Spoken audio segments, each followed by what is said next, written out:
وتؤمن بالقدر وخیرہ وشرہ۔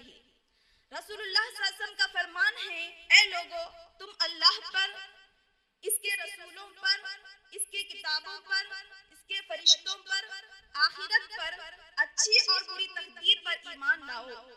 میرے ماں اور بہنوں، آخرت پر ایمان لانے کا مفہوم کیا ہے؟ آخرت پر ایمان لانے کا مفہوم یہ ہے، وفات کے بعد سے لے کے اہل جنت کے جنت میں جانے تک کے بارے میں، اہل جہنم کے جہنم میں جانے تک کے بارے میں قرآن اور حدیث کی روشنی میں جو باتیں آئی ہے، اس کو ماننا، اس کی تصدیق کرنا، اس پر پختہ اعتقاد کرنا۔ اس عقیدے کے بغیر ہمارا ایمان کامل نہیں ہو سکتا۔ فکر آخرت کی ابتدا موت سے ہوتی ہے۔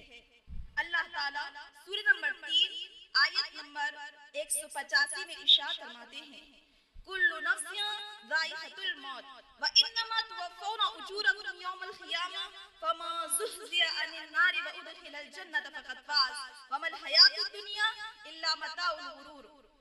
ہر جاندار موت کا مزہ چکھنے والی ہے، تم سب اپنا پورا اجر قیامت کے روز پانے والے ہو۔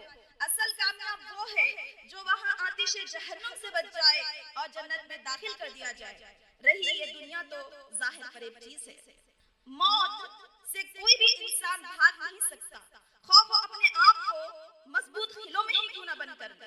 اس لیے نبی صلی اللہ علیہ وسلم نے فرمایا، لذتوں کو مٹانے والی چیز موت کو کثرت سے یاد کرو۔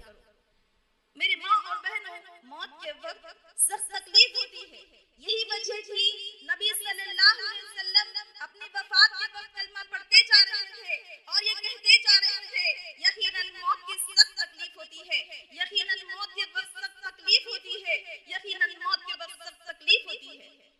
نبی صلی اللہ علیہ وسلم نے فرمایا، تم میں سے کوئی بھی موت کی تمنا نہ کیا کرے، کیونکہ جان کنی کی تکلیف بڑی سخت تکلیف ہوتی ہے، جان کنی کی تکلیف بڑی سخت ہوتی ہے۔ اس لیے میرے ماں اور بہنوں، ہمیں موت کی تمنا نہیں کرنا چاہیے، موت آنے کی دعا بھی نہیں کرنا چاہیے، بلکہ موت کو کثرت سے یاد کرنا چاہیے اور رب سے یہ دعا کرتے رہنا چاہیے، پروردگار مجھے اس وقت تک زندہ رکھ جب تک میرے لیے زندگی بہتر ہوگی، اور مجھے اس وقت فوت کر دینا جب تک میرے لیے وفات بہتر ہوگی۔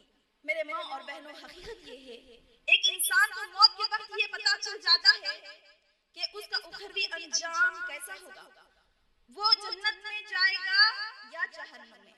کیونکہ میری بہنوں، جب مومن بندے کی دنیا سے رخصتی اور آخرت کی طرف روانگی کا وقت آتا ہے تو اس کے پاس آسمان سے دو روشن چہروں والے فرشتے آتے ہیں، اپنے ساتھ جنت کا لباس، جنت کی خوشبو، جنت کا کفن ساتھ لے کر آتے ہیں، اور مومن بندے سے تحت قریب نگاہ پھیل کر بیٹھ جاتے ہیں اور اس سے اور قریب آ جاتے ہیں اور قریب آ جاتے ہیں اور قریب آ جاتے ہیں، کہتے ہیں، اے پاکیزہ روح اپنے پروردگار کی مغفرت کی طرف چل، اے پاکیزہ روح اپنے پروردگار کی رحمت کی طرف چل، اے پاکیزہ روح اپنے پروردگار کی مغفرت کی طرف چل۔ تو اس کی روح اس کے جسم سے ایسے آسانی سے نکل پڑتی ہے جیسے مشکیزے سے پانی کا قطرہ بہہ پڑتا ہے، پھر اس کی روح کو ایک فرشتہ پکڑتا ہے، ایک لمحہ بھی نہیں گزرتا، دوسرا فرشتہ اس کو جنت کے کفن میں، خوشبودار کفن میں لپیٹ لیتا ہے، پھر آسمانی دنیا کی طرف اڑتے ہیں۔ جب بھی فرشتوں کی جس جماعت کے پاس سے گزرنا ہوتا ہے تو فرشتے دریافت کرتے ہیں، یہ کس کی روح ہے، یہ پاکیزہ روح کون ہے؟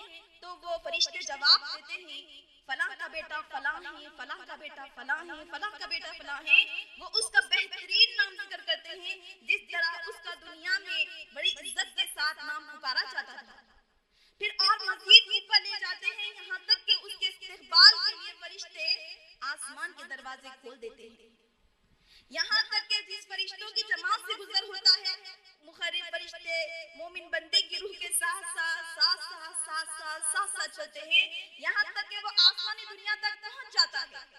تو اللہ عز و جل فرماتے ہیں، میرے مومن بندے کے نام اعمال علیین میں رکھ دو اور اس کی روح جسم میں قبر کے ساتھ واپس لوٹا دو، یہاں تک کہ اس کی روح کو خبر میں واپس لوٹا دیا جاتا ہے۔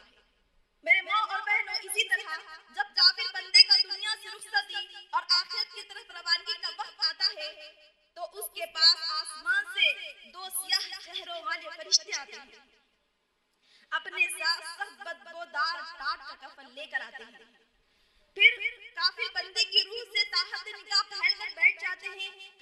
اور قریب آ جاتے ہیں اور قریب آ جاتے ہیں اور قریب آ جاتے ہیں، یہاں تک کہ اس کے سرہانے بیٹھ جاتے ہیں.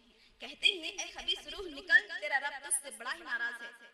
اے خبیث روح نکل، تیرے پروردگار کے غصے اور غضب کی طرف چل.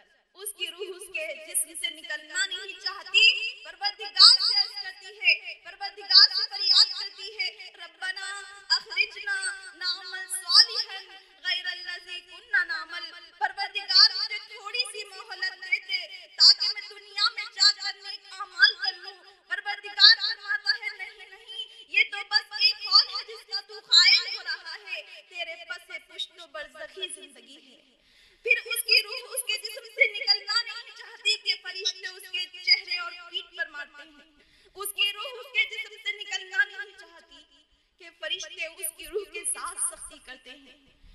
روح اس کے جسم سے نکلنا نہیں چاہتی. اس بارے میں اللہ تعالیٰ سورہ قیامہ میں ارشاد فرماتے ہیں، کلا اذا بلغت التراقی وقیل من راق وظن انه الفراق والتفت الساق بالساق الى ربك یومئذ المساق. جب کافر بندے کی روح کاندھے اور سینے کے درمیان یعنی ہنسنی تک پہنچ جائے گی، تب کافر بندہ کہے گا ہے کوئی جھاڑ پھونک کرنے والا، اور وہ سمجھ جاتا ہے کہ یہ وقت دنیا سے رخصتی کا ہے. فرشتے کہیں گے نہیں نہیں، اب تو رکنا نہیں، بس تیرے پروردگار کی طرف چلنا ہے.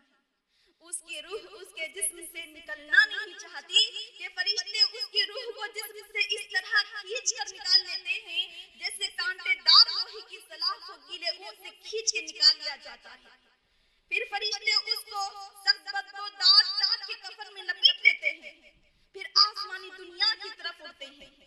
فرشتوں کی جس جماعت کے پاس سے گزر ہوتا ہے، فرشتے کہتے ہیں یہ خبیث روح کون ہے جس سے سخت مردار کی بدبو آنے لگتی ہے. تو اس کا بدترین نام بتاتے ہیں، کہتے ہیں یہ فلاں کا بیٹا فلاں ہے، فلاں کا بیٹا فلاں ہے. پھر آسمانی دنیا کی طرف اڑتے ہیں تو آسمان کے دروازے اس کے لیے کھولے نہیں جاتے. آسمان کے دروازے اس کے لیے کھولے نہیں جاتے. اللہ عز و جل فرماتا ہے اس خبیث روح کے نام اعمال کو زمین کے نچلے حصے سے سجین میں رکھ دو اور اس کی روح کو اس کی خبر میں واپس لوٹا دو. آسمان سے فرشتے اس کی روح کو بڑی سختی کے ساتھ نیچے پھینک دیتے ہیں. میرے ماں اور بہنوں، موت کے بعد سے لے کر قیامت کی صبح تک ایک انسان خبر میں رہے گا جسے برزخی زندگی کہتے ہیں. جب مومن بندے کی میت کو اس کے گھر والے دفنا کر واپس آتے ہیں تو اس کے پاس آسمان سے دو فرشتے آتے ہیں، روشن سیاہ روشن چہروں والے، جس کا نام منکر نکیر ہوتا ہے. مومن بندے کی خبر میں آتے ہیں، مومن بندے کو خبر میں بٹھاتے ہیں اور اس سے سوال کرتے ہیں تیرا رب کون ہے؟ تو وہ جواب دیتا ہے کہ میرا رب اللہ. پھر اس سے دوسرا سوال دریافت کرتے ہیں وہ کون شخص تھا جو تمہارے درمیان بھیجا گیا تھا؟ وہ کہتا ہے وہ تو نبی محمد رسول اللہ صلی اللہ علیہ وسلم تھے جو ہمارے درمیان بھیجے گئے تھے. پھر اس سے تیسرا سوال دریافت کرتے ہیں تیرا دین کیا ہے؟ تو وہ جواب دیتا ہے کہ میرا دین تو اسلام ہے. فرشتے اس سے کہتے ہیں یہ باتیں تمہیں کیسے معلوم ہوئی؟